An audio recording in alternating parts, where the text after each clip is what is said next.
Psalm 1, blessed is the man who walks not in the counsel of the ungodly, nor chums with unrepentant sinners, nor fellowships in the company of those who mock the word of God. Opening verse of Psalm 1. Nicodemus, a Pharisee and a ruler of the Jewish people, knew that verse, that psalm, that prayer very well.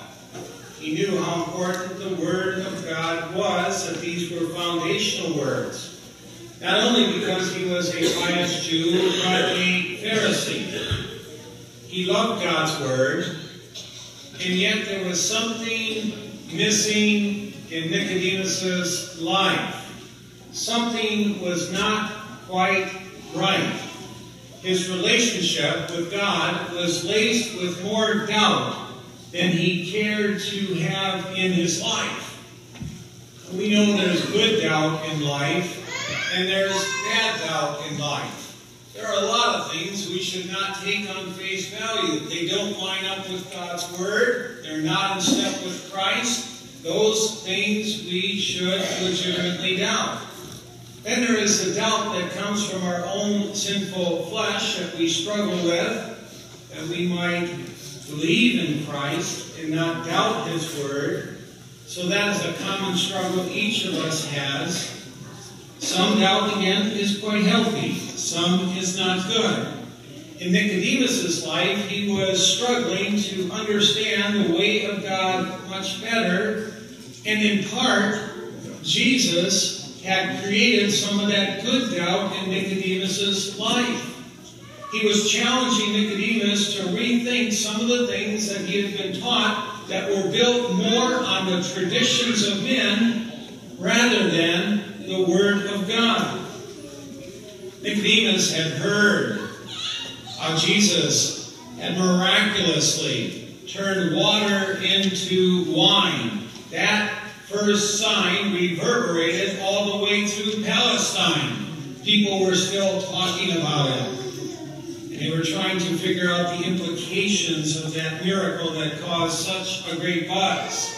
And they were asking the normal question that you would have expected on the heels of such a sign: could this Jesus finally be the long-awaited Messiah that the prophets had foretold, who would come into the world to bring salvation to Israel? Jesus' glimpses of glory were telling a powerful story. Undoubtedly, Nicodemus carefully began to check out what Jesus was doing and what he was teaching. Jesus, as a young man, you recall, dazzled people at the age of 12, kind of a messianic age. At the age of 12, he came to the temple and he opened up the scriptures for the religious leaders in a way that they had never heard anyone ever open them before. Jesus, at age 12, had given the religious leaders at the temple a pre-Emmaus walk Bible study. And I suspect that incident at the temple lingered for years. People talking about this young boy who had come to the temple and expounded the Word of God with such clarity and charity. Nicodemus undoubtedly had heard Jesus. And he had heard the voice of one whose life was unmarred and unscarred by sin of any kind, whose every word was spoken was just right, not only with authority, but with the breath of God. And Nicodemus heard that word, and it touched his heart. Think of it. He was able to rub elbows with the one perfect person who ever lived among mankind. And Nicodemus was able, on the other hand, to rub elbows with other brilliant people, and no one could speak the way Jesus had spoken. Yet there was a problem. Nicodemus was astonished and amazed, but he also was bewildered and perplexed at the same time. The words of Jesus, the miracles of Jesus, were inviting, dazzling, and wondrous. However, Jesus' words were not playing well with the religious power brokers and even some of the civil authorities. all of Jerusalem and all of Israel was still talking about how Jesus had cleansed the temple. And in this one act, Jesus got thousands of priests angry at him. In essence, when Jesus cleansed the temple, he was attacking salvation by works. He was attacking forgiveness of sins by money. The scam that was going on, the deep corruption that was going on in the temple, is that the priests and others were selling people lambs and other animals for sacrifices at an exorbitant amount of money, making it very hard on the people, oppressing the people, and making the people think that they had to pay big dollars in order to get themselves in a right relationship with God. They had to pay huge amounts of money in order to merit righteousness. And that whole scam was Antichrist, was substitute Christ, and it angered Christ because it was hurting the faith and love of the people. Jesus' counterculture cleansing of the temple called for Nicodemus to use a great deal of discretion in meeting with Jesus. For Nicodemus to meet with Jesus publicly would have been professional suicide.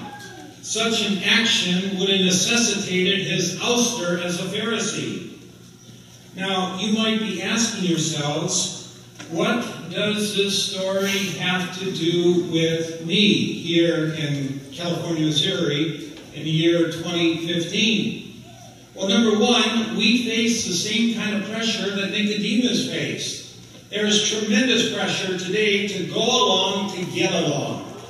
And Nicodemus was facing that too. He could just say nothing, could lay low, but he was seeking the truth. He wanted to know if this Jesus was the Messiah. And he was willing to take a risk and take a chance. And secondly, how does this story apply to you and me? It applies to you and me in a very personal way. The same person, the very same person that Nicodemus went to visit that night is the one who dwells inside of you and me as God and man, Jesus Christ. The very same one. So it's very personal for you and me. That's the message of ascension. That Jesus ascended to fill all things, even according to his human nature. And so Jesus is closer to you and me right now than he was to his disciples. Because he fills the whole universe as God and man. And that's why he can give to us his body and blood in the Lord's Supper. So it's very personal. Don't let this world squeeze you into its mold. The world is always trying to reduce Jesus, always trying to shrink Jesus, to make him smaller so that human beings can make themselves bigger. Nicodemus gets that Jesus is doing, quote, God stuff. But Nicodemus is trapped in a theological straitjacket, much the same way Martin Luther was trapped in a theological straitjacket prior to 1517. Luther had grown up because of false teaching in the Middle Ages, teachings that we put ourselves in a right relationship with God by what we do. In other words, that we earn our way to heaven by our works, that we become righteous. And Luther was trying to take that false substitute Christ teaching and cram it into the Scriptures, and it just wasn't working. Nicodemus, the same thing. That same false substitute Christ teaching that we earn righteousness, Nicodemus was trying to crowbar into the Old Testament, and it wasn't working. Nicodemus got that false teaching from the Babylonian captivity when many of the Jews brought that salvation by works, salvation by man, Antichrist teaching back to the homeland. And Luther got it because the devil allowed that salvation by works teaching to creep into the church over a period of many years. So Nicodemus is struggling, and Luther was struggling, and they thought you could earn your way to put yourself in a right relationship with God, but the Holy Spirit says, no, no, no, no. Righteousness is a gift. Salvation is a gift. Heaven is a gift. Oh, what a lift. The Old Testament taught faithfully, clearly, coherently, from Genesis to Malachi, that salvation was a gift, that righteousness was a gift. The Old Testament, it said Abraham believed, and it was reckoned unto him as righteous and as righteousness. And that righteousness came because God appeared to Abraham and gave to him gospel-born-again promises of salvation. And Abraham believed that good news that first came to him, was saved by that good news, and that faith that that good news created brought to him the gift of righteousness. The Old Testament, if you wanted to reduce it to one word, it would be the word salvation, but it would be the prayer of the psalmist, Lord, save me in your righteousness. God's righteousness, not man's righteousness. It took a ton of reading on the part of Martin Luther and a lot of grace before he could finally break free of that horrible doctrine of salvation by works, that we obtain righteousness by what we do. All of Nicodemus's and all of Luther's salvation by works, false ideas, were challenged by the gospel. Nicodemus would hear from Jesus that he had to be born again. That was something that he could not do, to be born again. And he was wondering how this must be. To be born again by water and the Spirit. Water and the Spirit. Water and the Spirit. Jesus was taking Nicodemus back to Genesis chapter 1, where the Father is present, where Jesus as the light of the world is present, and where the Spirit hovered over the waters. He was going back to the foundation. And if Genesis 1 teaches us anything, when God created everything out of nothing, it teaches us that salvation and life is God's gift. And every good gift comes from God. But Nicodemus had not grasped Genesis 1, let alone so many other portions of the Holy Scripture. It was water and the Spirit that hovered over the earth in the very beginning of Genesis. Life came into existence by water and the Spirit. Moses records, the earth was without form and void, and darkness was on the face of the deep, and the Spirit of God was hovering over the face of the waters. The Father was present, Jesus was present, the Spirit was present, and now Nicodemus was standing face to face with the one who created all the light in the whole universe, Jesus Christ. And he was trying to grasp the implications of that moment and that revelation. Grace, grace, grace. Matter was created. Light was created. Spirit over the water. All of this is from God the Father Almighty. Every good gift is from God. Being born again by water and the Spirit implied to Nicodemus that he could not save himself.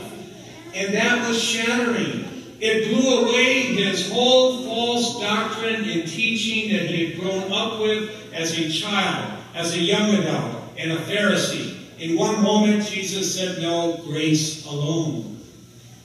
I don't get this, said Nicodemus. Jesus told Nicodemus, listen, you are a respected teacher of Israel, and you don't know the basic truth that salvation is a gift. You don't get Genesis 1, which is foundational. That salvation is a gift. You don't get the idea from all the stories in the Old Testament that no one has ever gone up to God. God came down to Abraham. God came down to Moses. God came down to Joshua. God came down to Gideon. God came down to Elijah. God came down, down, down in the person of Jesus Christ to the ground, ground, ground to save you and me, to die for you and me. Then Jesus said to Nicodemus, no one has ever gone up into the presence of God except the one who came down from that presence the Son of Man. In the same way that Moses lifted up the serpent in the desert so people could have something to see and believe, it is necessary for the Son of Man to be lifted up, that whoever looks on him, trusting in him, will gain eternal life. God so loved the world that he gave his only begotten Son, that whoever believes in him should not perish, but have eternal life. For God did not send his Son into the world to condemn the world, but to save the world through him, that whoever believes in him is not condemned, but whoever does not believe in him stands condemned already, because they have not believed in the Son, in the name of God's one and only Son. There it is. Salvation is a gift.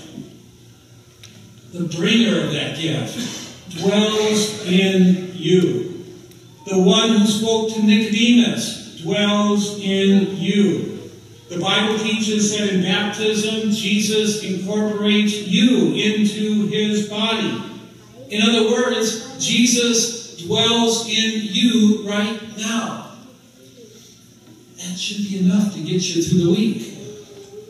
That should be enough to get you through all eternity. What a wonderful Savior we have in Jesus. In the name of the Father, and the Son, and the Holy Spirit. Amen.